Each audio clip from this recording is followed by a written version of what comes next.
బాగుంది. బీరకాయ పచ్చడి బాగుంది. సూపర్గా ఉంది.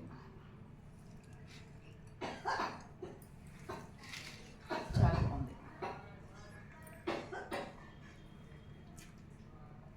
బీరకాయ పచ్చడి కోడిగుడ్డు ఆమ్లెట్కి కాంబినేషన్ బాగుంటుంది.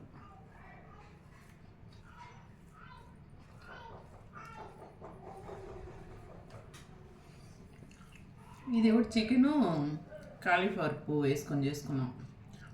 అది కూడా తిన్నాను, చికెన్తో కూడా తిన్నాను. పచ్చడి సూపర్గా ఉంది. పచ్చడి ఆమ్లెట్కి